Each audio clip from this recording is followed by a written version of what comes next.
was gonna give you an insight on the steering system. Now, in the paperwork, and over here with different trainers, you will hear this term crown nut and cotter pin. Now, the crown nut and cotter pin is only on the steering system. You will not find it on the suspension system. The cotter pins are in the brake system too, but the crown nut and cotter pin are also on the steering system. The crown nuts are only on the steering system. So you will point and talk about the crown nut. It's probably mounted and secured. Cotter pin is in place. Next step is the drag link. Some people call it a drag arm. I usually call it a drag linkage. This front one. This bar right here. So the drag link is probably mounted and secured. It's metal, so it's not cracked, bent, dented, damaged. The drag link connects to the upper steering arm. So the upper steering arm is properly mounted and secured. It's not cracked, bent, dented, damaged. Now there's another cotter pin and a crown nut. So the crown nut is properly mounted and secured. Cotter pin is in place. Now there's another steering arm. It's under and on the back side. It's kind of hard to see, but the wheel is straight. If it's turned to the left, you can see it. But you call out my lower steering arm is properly mounted and secured.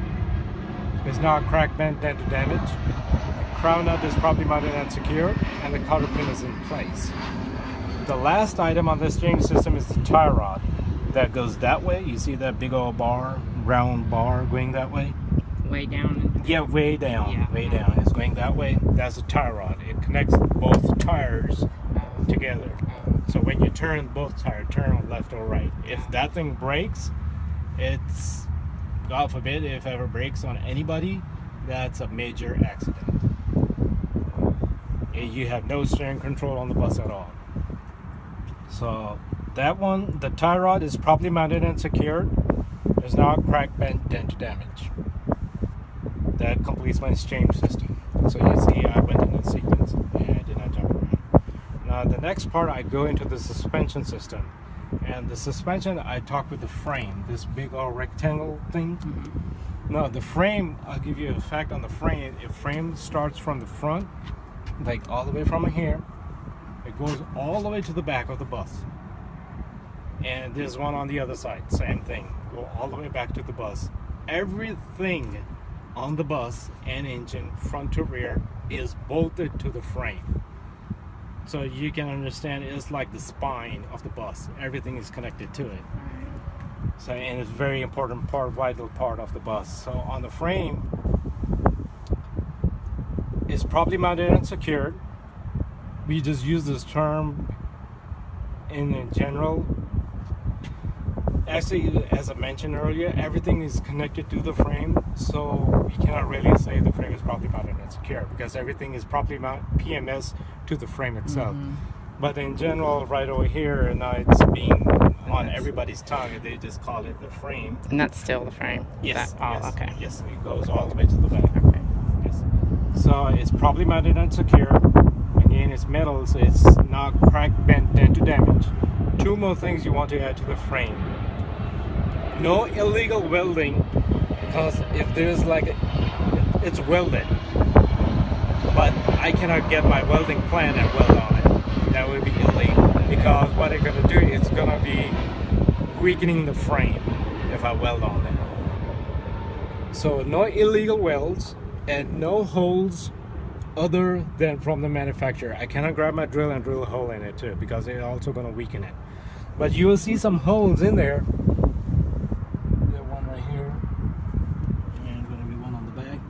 They're all from the manufacturer. So whatever manufacturer put in there, they can do that. But I cannot weld it. Or drill holes in it. So that's the frame. Yeah, the next part you go to the spring, the mount. This is the mount. Now the mount connects the leaf spring to the mount to the frame.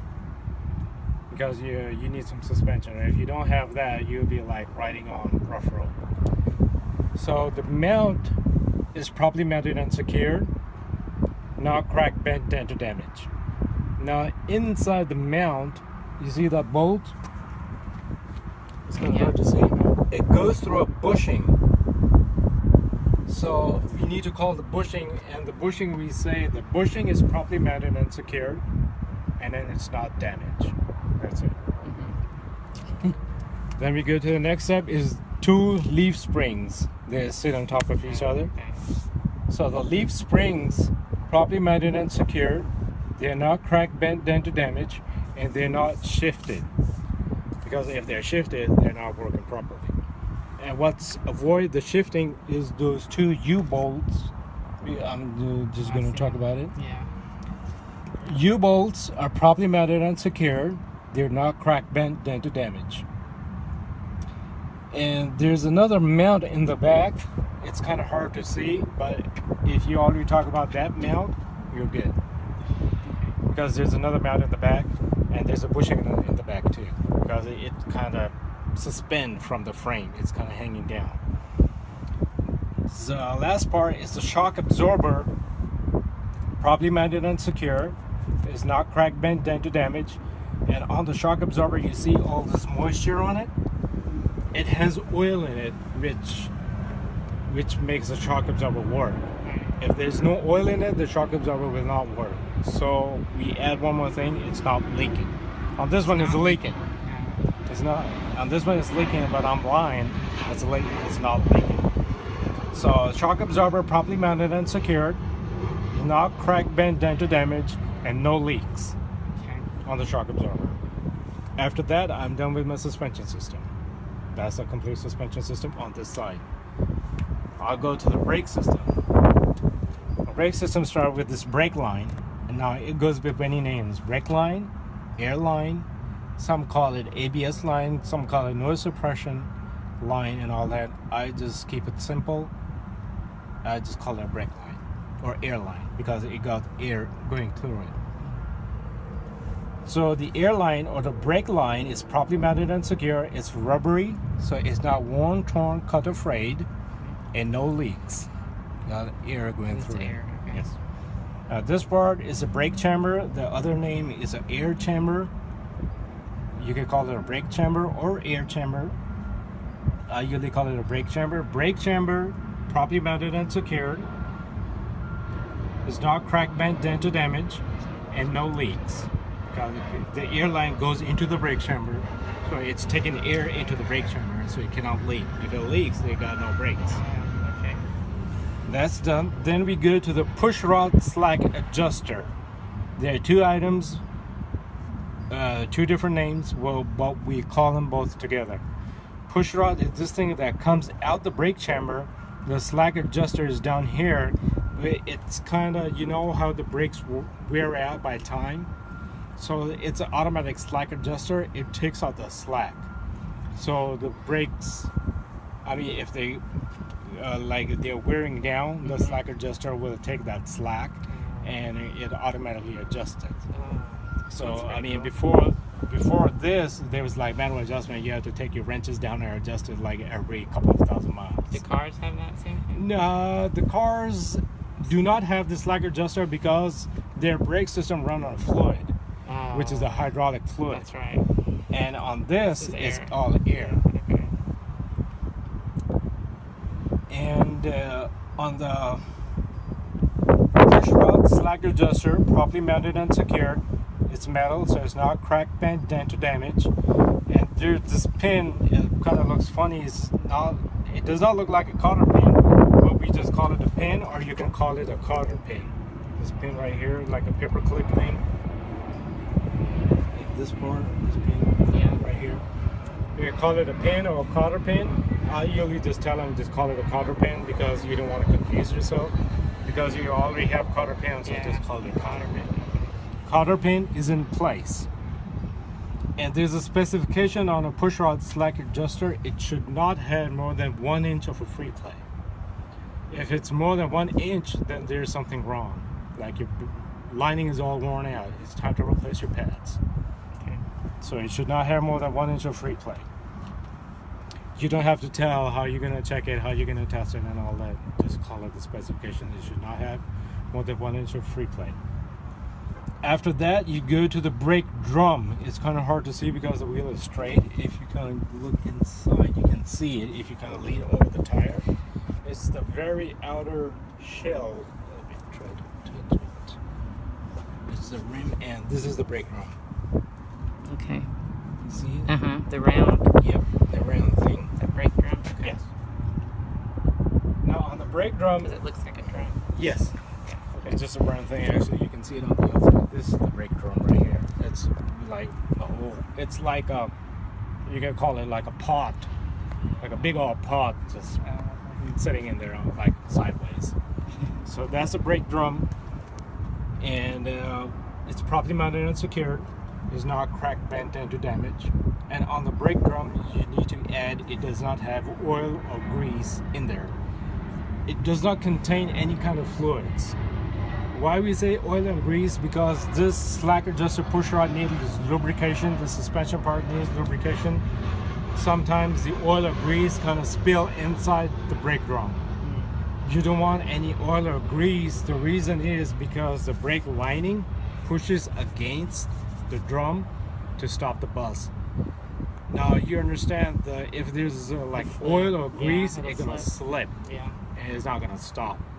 And if there's too much oil or grease, because when there's friction, there's heat, and when there's oil or grease, they're flammable. They're gonna catch fire, and then you have no brakes, and plus you got a fire going.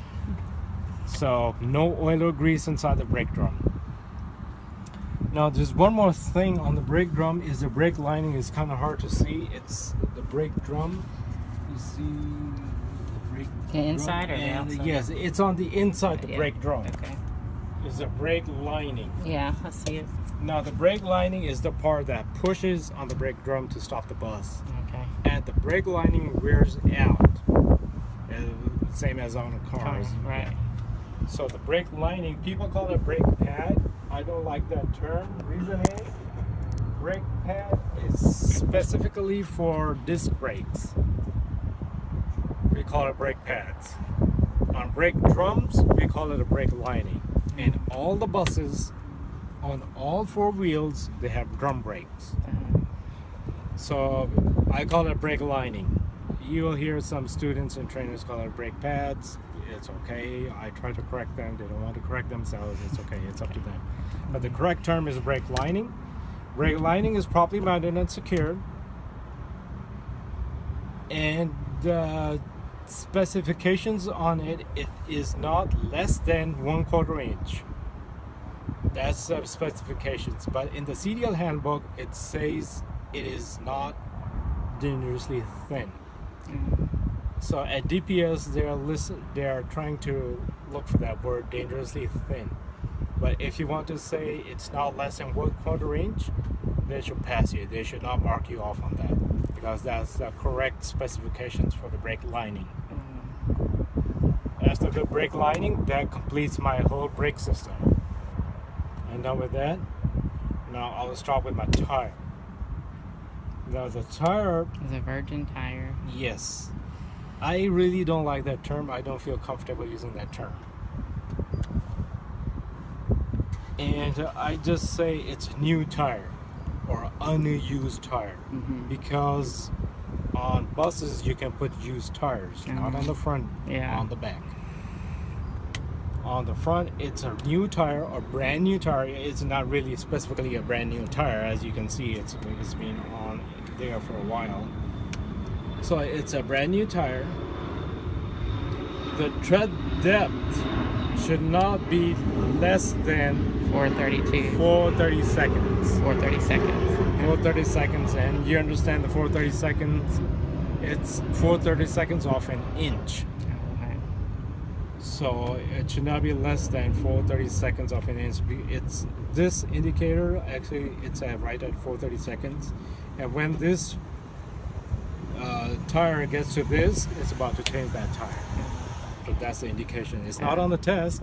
I'm just giving you some fun facts. Okay. So the tread depth should not be less than 430 seconds. After that, I go to the sidewall. All the sidewall. Now on this, I use the term ABC. ABC stand for abrasion.